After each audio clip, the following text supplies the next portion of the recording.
Alright, the M2 MacBook Air went on sale this morning, and you might have noticed that Apple is still selling the MacBook Air M1. And this is kind of curious and very unusual for Apple to sell two seemingly competing products. Are these products really competing? And why is Apple doing this? Well, there are some theories behind why Apple did this, and it might not look too good for the M2 MacBook Air, which, by the way, I did order this morning. I still got to do my test, right? So if you want to see those, consider hitting that subscribe button, which is right next to the like button. All right, now there are two things to look at. Number one, the new M2 chip and how it played out in the public eye so far. And number two, the actual new MacBook Air design itself. With the M2 chip, we knew it was going to be more expensive, as things tend to get. But we kind of also expect it to be better. Like Terminator 2, the movie, was to Terminator 1. More expensive and way better. After all, we saw great improvements on the M1 chip so far with the M1 Pro and the M1 Max. But with the M2, did we instead get a sequel that is more expensive but doesn't quite hit the mark? Terminator Genesis, anyone? I bet you don't even remember what that one is, do you? Okay, more on the M2 chip shortly.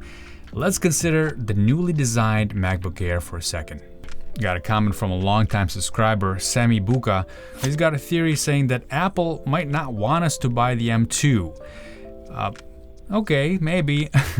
Since the M1s have maximum profit from old hardware, and two, Apple is competing against themselves, causing some great confusion for the buyers. I kind of have to agree with you on maximizing profits because you have old hardware to get rid of and you are having a hard time keeping new hardware in stock. But I don't think Apple will shoot themselves in the foot by not wanting to sell the M2. Well, not exactly. Let me explain. By the way, do you have a theory of your own? Leave a comment down below and let me know. I do read them. Let's break it down a little bit more here. Theory number one, the M1 MacBook Air is still so good for the price that the new M2 MacBook Air is an entirely different line at this point.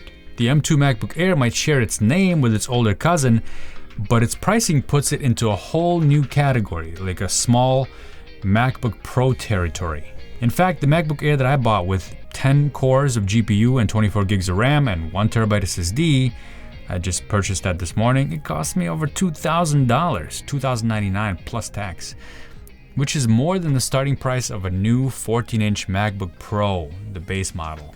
So perhaps this is a way for Apple to pack in some of those product ladder gaps a little tighter by offering something at the sub $1,000 point. That would be the M1's MacBook Airs, and then something in between $1,000 and $2,000 range. That's the new M2 MacBook Airs, and the only other machine that was in that range was the new M2 13-inch MacBook Pro, which I don't see many individual purchasers really buying. Another theory that's not looking so good for the MacBook Air M2 is that what if Apple released the MacBook Pro 13-inch with the M2 chip, knowing that the M2 chip gets pretty hot? Which hasn't been a problem for the M1, but it might seem to be for the M2. You might have seen some videos on YouTube where the M2 reaches past 104 degrees Celsius and some very specific benchmarks. By the way, the top temperature that a CPU should not hit at all is 110 degrees, at which point it'll just start frying. Now, these were benchmarks that demonstrated pretty atypical scenario for a MacBook Air user, like exporting a raw 8K video. That's not something that most people will do, although some of us software developers that work with video and maybe FFmpeg are guilty and they may be doing something with that.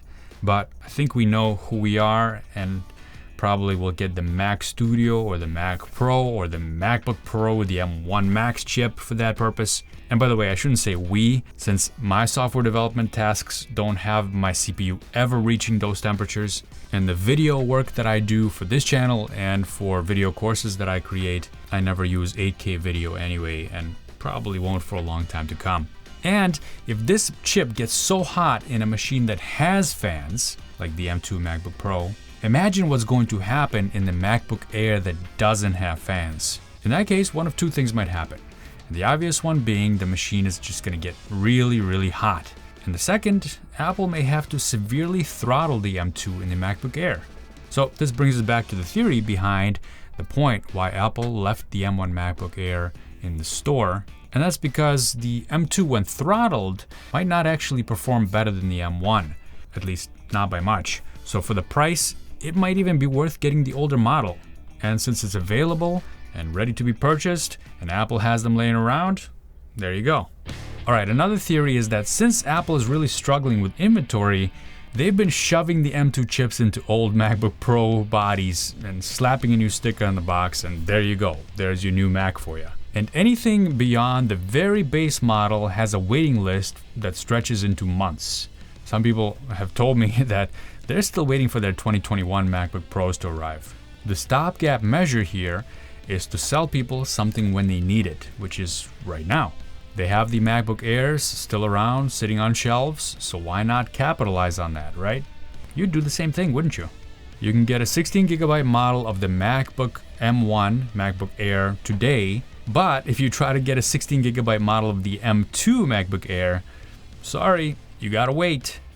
They didn't want to starve the market, and this is a way to keep their revenue stream going. Yeah, folks, the struggle is real. Prices are up, shipments are delayed, Apple stock has fallen, and it's not because there's no demand for the product or the product is bad. That's just how it is right now. That's the kind of world we'll live in 2022. So this does give us some options though. You can buy the M1 or the M2, and we love options. I was actually a little worried that they would take M1 off the shelf because it's such a great machine. So instead of making a video saying, go grab the last few M1s that are left, you got this video instead. And I did order a couple of M2 MacBook Airs. So once they do come in, I'll be sure to do some tests and more videos to come. Thanks for watching, and I'll see you next time.